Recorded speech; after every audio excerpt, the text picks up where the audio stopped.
Imagine waking up to find a bulldozer in your front yard, a clipboard-wielding HOA president screaming about aesthetic violations, and a full convoy of private enforcers ready to tear apart your home. Over 11 inches of porch. What they didn't know? The man they were targeting wasn't just a retired homeowner. He was something else entirely. This isn't just a neighborhood dispute. It's a standoff. And what happens next will leave you speechless. The wind rustled softly across the lake that morning, the water so still it looked like glass. Daniel Weller sat on the porch of his old pinewood cabin, sipping coffee from a mug that had seen better days. His chair creaked with each slow rock, matching the rhythm of the quiet. But that peace shattered in a single moment, along with the calm of the ducks and even the patience of the trees. "You are trespassing. Get out of the cabin now, or I'm calling the police." The voice hit the air like a flare, sharp, shrill, and full of authority that no one had granted her. Daniel didn't move, just lifted his gaze slowly toward the red-faced woman charging up the muddy path in high heels, grass clinging to her steps like it didn't want her there. She didn't knock. She didn't pause. Her phone was already clutched in hand like a weapon. "I'm the president of this HOA, and you are not allowed to be here." Daniel's hand didn't even tremble. He was calm as the lake behind him, still and unreadable. Because he wasn't just sitting on his land, he owned it, all of it, and she had no idea. Before he could say a word, she was already pacing his porch, feeding a dispatcher every exaggerated detail she could conjure. "Yes, there's an old man squatting in the lakeside cabin again, refusing to leave. I'm afraid for my safety." She wasn't afraid. She was entitled. The kind of entitled that acts first, checks facts never, and assumes authority over everything she sees. 7 minutes later, 2 police officers pulled up. No sirens, but lights flashing just enough to make a point. One of them, Barnes, was older and squinting. The younger one, Jenkins, looked more confused than concerned. But just as they reached the porch, Daniel rose. No rush, no drama, just slow movement and silence. He reached into his jacket pocket, pulled out a folded sheet of paper, and held it toward them. Not his ID, something stronger. And just as they prepared to ask him for identification, the ground trembled. The sound came low and strange, a rumble, faint but undeniable, like something big was moving underground. Karen, the woman from the HOA, froze mid-sentence. The officers turned toward the trees behind the cabin. That sound? It wasn't thunder. It was the start of something Daniel had been planning for years. And they were all about to find out. Daniel didn't flinch when the strange rumble passed beneath his feet, but the others did. Karen's eyes narrowed, the officers tensed, and for a moment, everyone forgot why they were there. Then, just as quickly as it started, the sound vanished. Silence reclaimed the porch. Barnes finally took the paper from Daniel's outstretched hand. He unfolded it, scanned it, then gave Daniel a long look that said more than words could. "Deed's legit," he said flatly to Karen. "This is private land. His land." Karen blinked, then scoffed. "That can't be. This is HOA jurisdiction. He's violating access code." "There is no access code," Daniel interrupted. His voice was calm, but firm, like the earth he stood on. "There's no HOA here. There never was." Karen's jaw clicked shut, then open again, like a fish trying to find air. "But we voted," she said, as if democracy granted her divine property rights. "You voted on paper. Over land that was never yours to govern." Jenkins, the younger cop, shifted his weight, clearly uncomfortable. "Ma'am, if he owns this land and you're here without consent, that's trespassing." Karen looked like she'd been slapped. "This isn't over," she muttered, backing off the porch. "You'll be hearing from legal." Daniel just watched her go.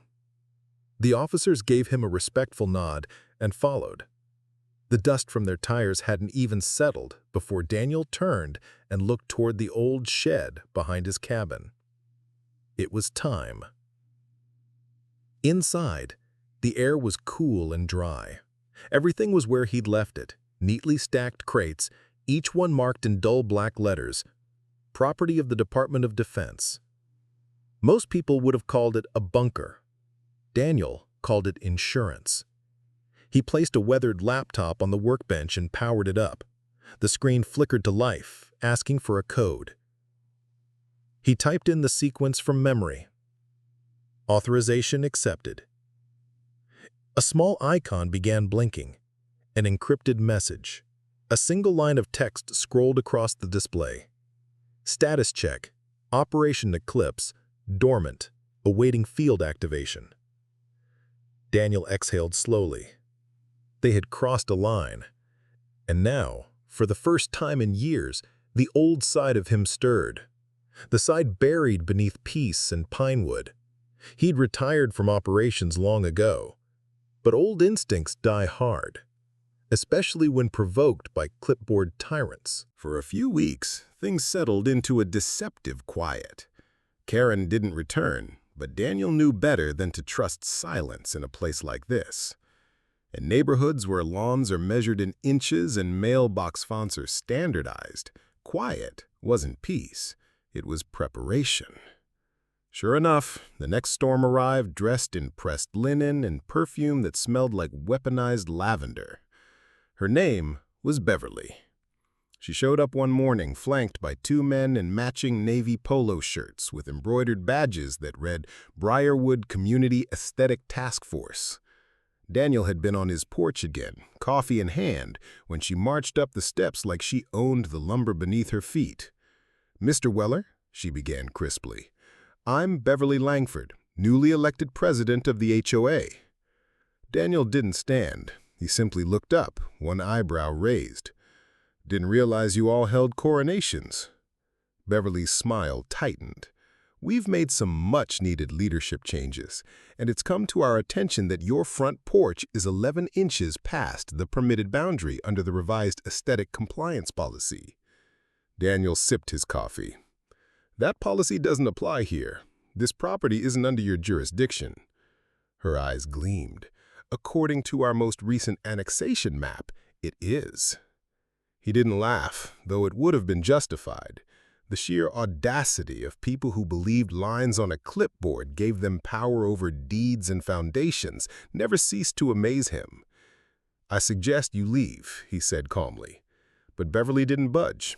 Instead, she handed him a folded packet, 3 pages thick, complete with color diagrams, satellite imagery, and a notice of removal. "We'll be by tomorrow morning to dismantle the porch. It violates HOA standards." Daniel stared at the packet, then back at her. "If anyone shows up with tools, I'll treat it as trespassing." Her smile sharpened like broken glass. "Then I hope you have a good lawyer." With that, she turned and walked away, her 2 assistants trailing behind her like obedient shadows. Daniel didn't go inside. He sat there on the porch, his porch, for hours after they left. He watched the way the light shifted across the trees, listened to the wind stirring through the pines. He'd built this home with his own hands, measured every board, leveled every post. It wasn't just wood, it was memory. And they thought they could tear it down like it was some misplaced garden gnome? He leaned back in his chair and reached into the crate beside him.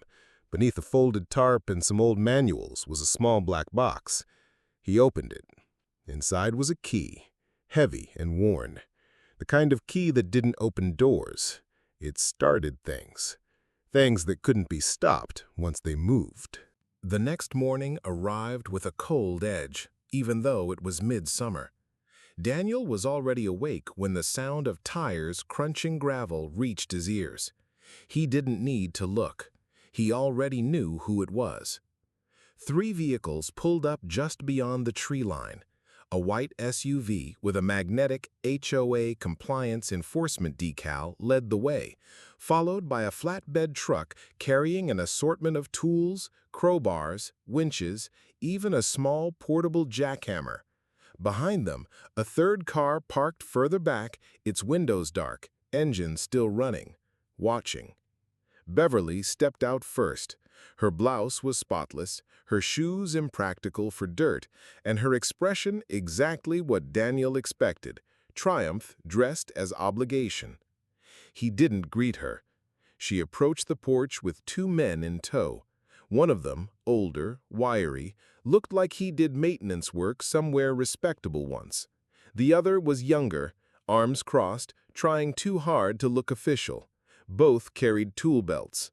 Beverly held a clipboard like it was a sheriff's badge. "Mr. Weller," she said, formally, "you were notified of the scheduled removal. You failed to comply. Under Revised Ordinance 12C, we are authorized to proceed." Daniel rose from his chair, slowly. "Step off my land." Beverly ignored him. She turned and nodded toward the porch. "Begin." The older one hesitated. "Ma'am, you sure this is legal?" She didn't answer, just pointed toward the porch. Daniel didn't move, didn't shout. He walked down the steps and stood in front of them. "The next person who touches this structure will be charged with unlawful entry and property destruction." The younger man took a step forward anyway, hesitated, then stepped back. Then something changed. From the truck, two more people emerged, hauling heavy-duty cables and a winch assembly. They weren't HOA board members. They weren't dressed like neighbors. They were contractors, maybe even freelancers hired off the books. No uniforms, no identification. They started attaching the cables to the porch posts. Daniel didn't shout. Instead, he walked calmly back into the cabin and closed the door. Inside, he flicked a switch hidden beneath a shelf panel. The lights dimmed. Somewhere beneath the floorboards, a relay clicked. Outside, no one noticed. Until the porch lights flickered, then flared. A loud metallic thud echoed from behind the shed. The contractors froze. From the tree line, a new sound rumbled to life. Not thunder this time, not weather. Something mechanical. Something large. Beverly's smile faltered. The clipboard dipped. "What is that?" she asked. Daniel stepped back onto the porch, hands in his pockets. "I warned you. You trespass, you activate protocol." "What protocol?" Beverly snapped. Daniel didn't answer. He just looked past her, toward the tree line, where movement stirred beneath the pines, and something massive began to emerge. The mechanical rumble grew louder, steady and rhythmic like the heartbeat of some varied engine finally awakened. From the edge of the forest, a shadow moved between the trees, too large, too deliberate to be an animal. The cables attached to the porch now hung forgotten, swaying gently in the morning breeze. No one touched them. Beverly took a step back. The clipboard dipped lower. "What is that?" she asked again, but this time her voice lacked its usual edge. Now it held something else. Uncertainty. From beneath the pines, a machine rolled into view. Matte black, all-terrain treads. Compact but heavy, clearly military grade. On its front, stenciled in fading white, X9 Recon, property of U.S. Army. It didn't aim a weapon. It didn't need to. Its presence was enough. The contractor stepped away from the porch as if the very air had shifted. "Is this some kind of threat?" Beverly barked, trying to reclaim her tone, but her voice cracked on the last word. Daniel stood on his porch like a statue, calm, steady. This land was used for tactical storage, classified decommissioned equipment, temporary housing. That unit is dormant, but motion activated. You tripped its proximity relay when you tried to breach my porch. "You're bluffing," she snapped. Daniel held up his phone. With a single swipe, the screen lit up, revealing a live interface, grayscale schematics of the X9's operating protocols. It was linked. and Beverly could see it. "You don't have authority to use military assets on civilians. That's illegal. So is unlawful entry, property damage, harassment. Shall we call the sheriff and compare notes?" The contractors were already backing away toward their truck, muttering apologies. One of them pulled off his gloves and tossed them into the bed. The other followed without a word. But Beverly stood frozen, too proud or too stunned to retreat. "This isn't over," she said again, though this time it sounded more like a hope than a promise. Daniel stepped off the porch slowly. The gravel shifted beneath his boots. "It was over the moment you assumed a clipboard gave you the right to break the law." She opened her mouth to argue again, but then she saw the blinking red sensor on the front of the X9 begin to rotate, just slightly. It hadn't done that before. That was enough. She turned without another word and marched back to her SUV. Tires spun as she left the way she came, fast, loud, and empty of control. The machine powered down. The rumble faded, and Daniel stood there alone once more, the morning returning to stillness. But something had shifted. He knew Beverly wouldn't stop. This wasn't about a porch anymore. This was war. The next few days were quiet, but it wasn't the good kind. Not the peace of a resolved conflict, but the stillness that comes before a storm. Daniel knew the signs: surveillance, pressure, manipulation. First came the letters. Certified mail. Envelopes too thick for their own good. Notice of pending civil action. Formal demand to comply. Cease and desist. Each one dripping with legal jargon, backed by the full weight of a homeowners association that had grown drunk on its own authority. Daniel didn't even open most of them. He just stacked them beside the fireplace like kindling. Then came the drones. Tiny, buzzing things hovering just outside his windows, as if looking for violations invisible to the naked eye. Daniel caught the first one with a weighted net, shot from a modified slingshot. The second, he disabled with an old frequency disruptor he'd kept for emergencies. By the third, he didn't bother. He just raised a hand to the window and let them know he saw them. But what came next wasn't technology. It was desperation. At 3:17 a.m. on a Tuesday, floodlights snapped on in his front yard. A crew of unmarked trucks had parked silently along the road. Men and women in reflective vests and hard hats moved with eerie precision, as if rehearsed. They brought saws. They brought jacks. They brought permits. Unsigned, unfiled, but enough to look official from a distance. Daniel watched from the shadows. He didn't stop them immediately. He waited, observed, memorized their movements. Only when they began drilling into the foundation of his porch did he act. The external floodlights he'd wired years ago flared to life. A siren, loud, deep, military-grade, blared across the tree line, echoing through the valley like a warning from the past. The crew froze. Then Daniel stepped out from the cabin, not in his usual flannel, but in something darker, tactical, unmistakable. He said nothing at first, just approached the nearest worker and held up his phone again, this time showing a live stream.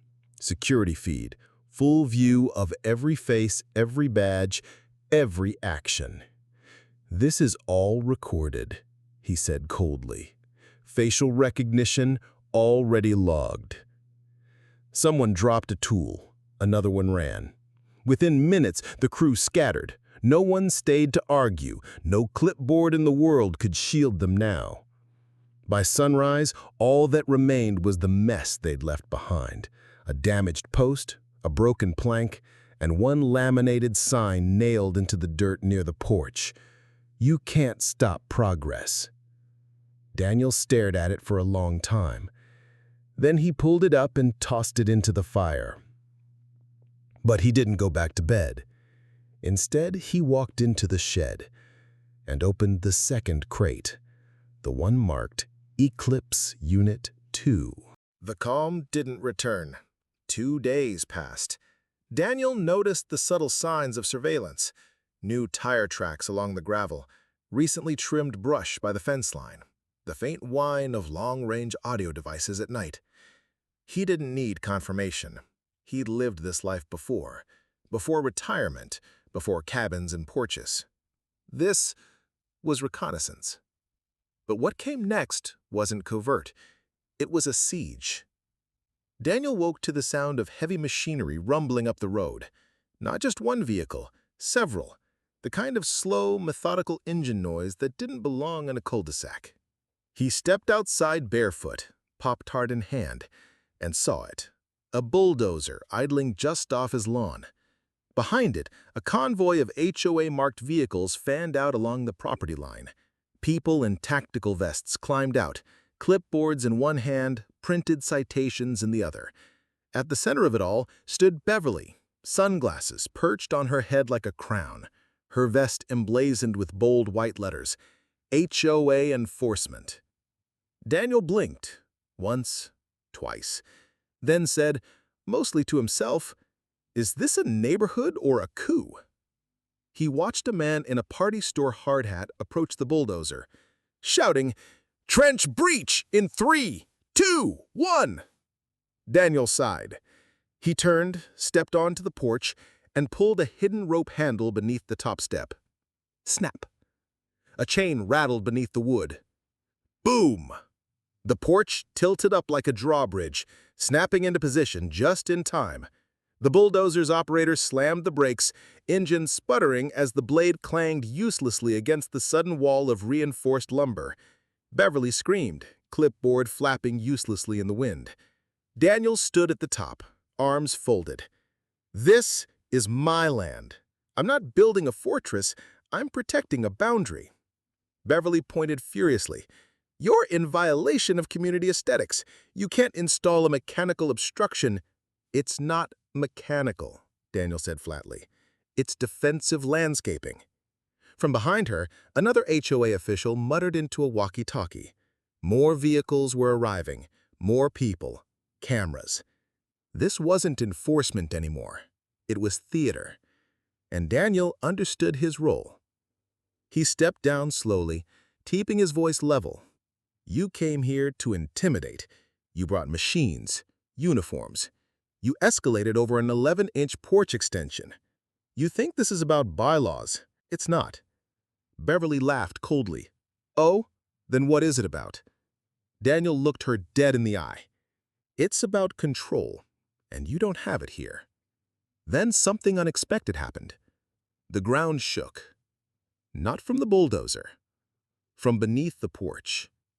A metal hatch opened near the base of the shed. From it, a second unit rolled out, smaller than the first, sleeker, quieter, but unmistakably built for function. The red light on its sensor blinked twice. Activated. Beverly took a step back. "What the hell is that?" Daniel didn't answer. He didn't need to. Because now the HOA had crossed a final line. And this time, they weren't walking away untouched. The second unit came to a stop just beside the raised porch. It wasn't large, but it didn't need to be. Matte panels gleamed under the morning sun, and its movement was so smooth it seemed to glide. The blinking red sensor locked briefly onto the crowd, then returned to idle. A message flashed on its built-in display: Zone protected, access denied. Daniel didn't flinch. Beverly, however, looked like she'd swallowed her own voice. One of her lieutenants, a man with more badge than sense, stepped forward and raised his voice. "You are impeding official compliance operations. You'll be fined, you'll be sued." Daniel's eyes didn't leave Beverly's. "I've been sued before. Doesn't end well when the plaintiffs are trespassing." "We were authorized," Beverly snapped, but there was a shake in her voice now. "This is a community. You can't isolate yourself from regulation." "This isn't isolation," Daniel said, stepping off the porch slowly. "This is boundary. You don't understand the difference because you've never had one tested." He reached down and lifted a lockbox from under the porch steps. Inside, a folder, yellowed, government stamped. He held it up. This land was transferred under a federal homestead grant that includes jurisdictional independence under Statute 47(9)(c), tied to the decommissioning of Cold Creek Tactical Site. You never read the original plat map, did you? Beverly paled. That's not possible. I filed the paperwork when I retired, 23 years ago. I've got redundancy copies in 3 county offices, 1 state vault, and 2 legal safes. You never annexed nothing. You built your little HOA dream around a zone that was never yours. A silence fell over the group. Someone coughed. A drone buzzed past, then drifted off, as if embarrassed. Daniel didn't flinch. He simply walked to the end of the porch and sat down. You came here thinking you could enforce order. But this place was born of chaos, Beverly. I came here for peace. You brought war. Beverly stood frozen, trying to summon a final threat, but none came. She turned without a word and motioned to her crew. One by one, they climbed back into their vehicles. The bulldozer reversed slowly, its operator never looking up. Within minutes, the line of cars disappeared down the gravel road, and Daniel remained. Later that night, the stars returned, clear, endless, undisturbed. The wind was back, and so was the silence. Daniel sat on the porch with the unit at rest beside him, now folded into standby. He didn't smile. He didn't celebrate. He simply looked out at the trees, listening to the night breathe. Victory wasn't joy. It was solitude reclaimed. What would you do if the HOA tried this on your property? Drop your thoughts below. Was Daniel right to go that far? Let's talk HOA horror stories in the comments. If this story shocked you, wait till you hear what happened when a woman was fined for grieving on her own front lawn. Hit like, subscribe, and tap that bell so you don't miss the next true story. And trust me, it's even more unbelievable.